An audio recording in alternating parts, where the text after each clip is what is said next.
Halo semuanya, perkenalkan nama saya Alexander Jonathan Sutomo, kelas 8B dan bersekolah di SMP Frater Makassar.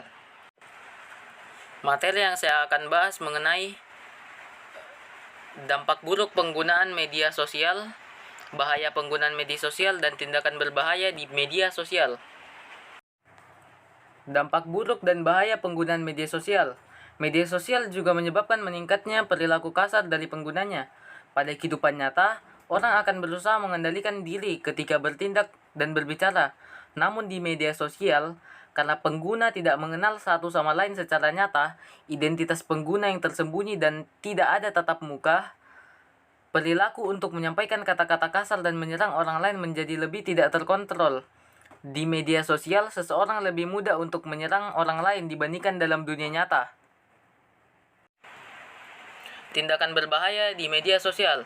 Yang pertama, spam. Spam adalah penggunaan sistem pesan untuk mengirim beberapa pesan yang tidak diminta ke sejumlah besar penerima untuk tujuan iklan komersial, non komersial, terlarang, atau hanya berulang kali mengirim pesan yang sama ke pengguna yang sama. Keberadaan media sosial membuat para penyebar spam atau spammer dengan mudah menyebarkan konten spam. Bug spammer yang berupa manusia nyata maupun bot. Para penyebar spam menyebarkan spam dalam bentuk komentar-komentar yang dikemas dalam iklan atau pesan-pesan lainnya. Yang kedua, cyberbullying. Cyberbullying adalah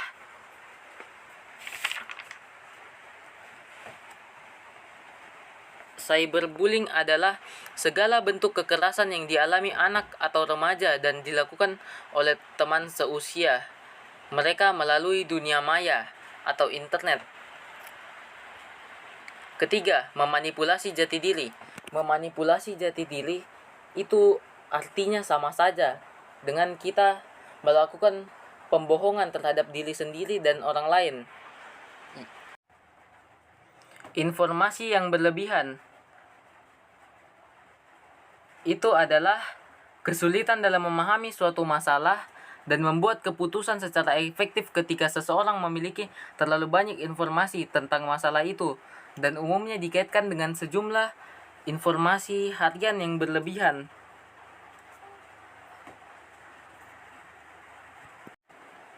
Selanjutnya, itu adalah berita palsu atau hoax, yang artinya adalah informasi yang sesungguhnya tidak benar tetapi dibuat seolah-olah benar adanya. Hal ini tidak sama dengan rumor ilmu semu atau berita palsu maupun April Mop.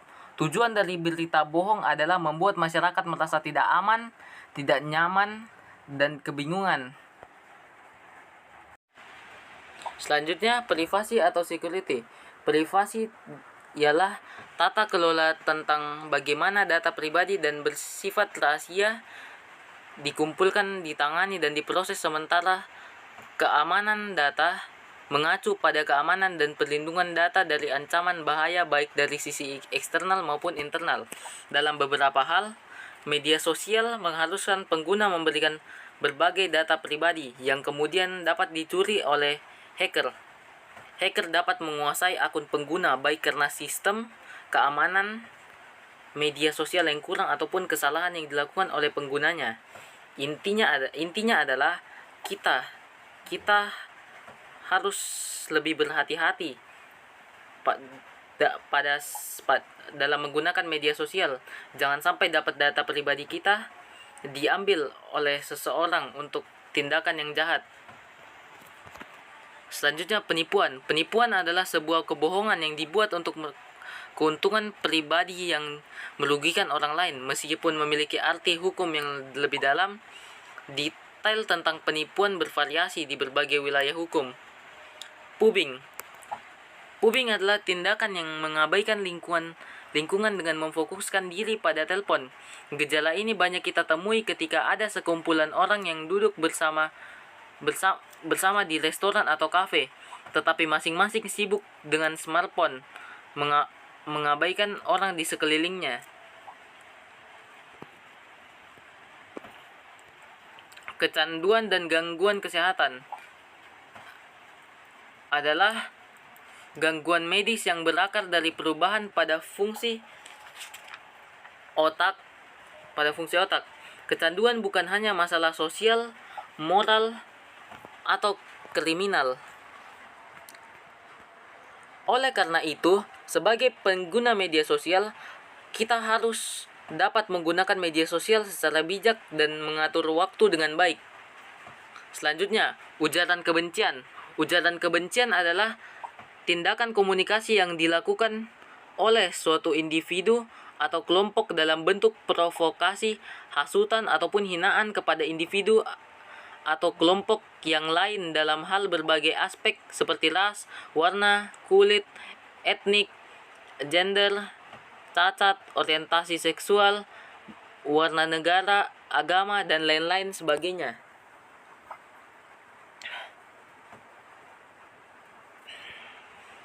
Selanjutnya, mengancam presiden atau wakil presiden adalah menyatakan maksud, niat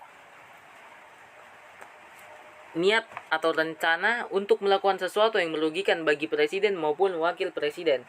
Di era demokrasi saat ini, setiap warga negara diberikan kebebasan untuk menyampaikan pendapat atau mengkritik pemerintah. Namun, beberapa orang menganggap kebebasan tersebut sebagai izin untuk menghina, bahkan mengancam kepala negara. Media sosial dijadikan sebagai wahana untuk menyampaikan ancaman kepada presiden atau wakil presiden.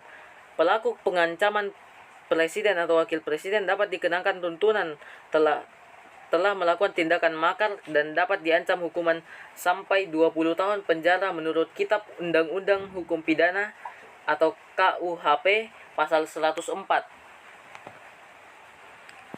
Konten negatif di media sosial digunakan untuk menyebar atau membagikan konten negatif seperti konten perjudian atau konten yang berbau asusila atau pornografi. Membagikan konten negatif tersebut dilakukan pelaku dengan membagikan link dengan narasi yang membuat pembaca menjadi penasaran dan tidak curiga. Oleh karena itu, salah satu caranya adalah kita tidak mengklik link mencurigakan yang dibagikan oleh orang lain ataupun teman kita. Selanjutnya, penghinaan dan pencemaran nama baik. Pencemaran nama baik atau menista sebenarnya merupakan bagian dari bentuk penghinaan yang diatur dalam bab 16 KUHP. Pengertian penghinaan dapat ditelusuri dari kata menghina, yang berarti menyerang kehormatan dan nama baik seseorang. Oleh karena itu, tindakan menghina dan mencemarkan nama baik seseorang di media sosial harus dihindari. Selain karena norma-norma peradaban yang berlaku, tindakan tersebut juga dapat dikenakan hukuman sampai 4 tahun dan denda sampai 750 juta rupiah. Selanjutnya, pemerasan dan pengancaman. Perbedaan pemerasan dan pengancaman ada pada cara dan pidananya. Pada pemerasan, caranya menggunakan kekerasan atau ancaman kekerasan.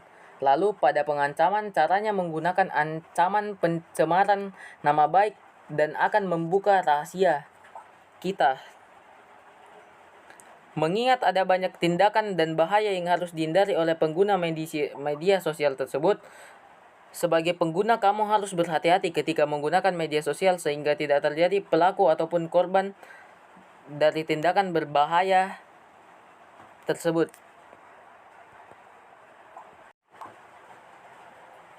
Terima kasih, Tuhan memberkati kita semua yang telah mendengarkan materi ini sampai akhir.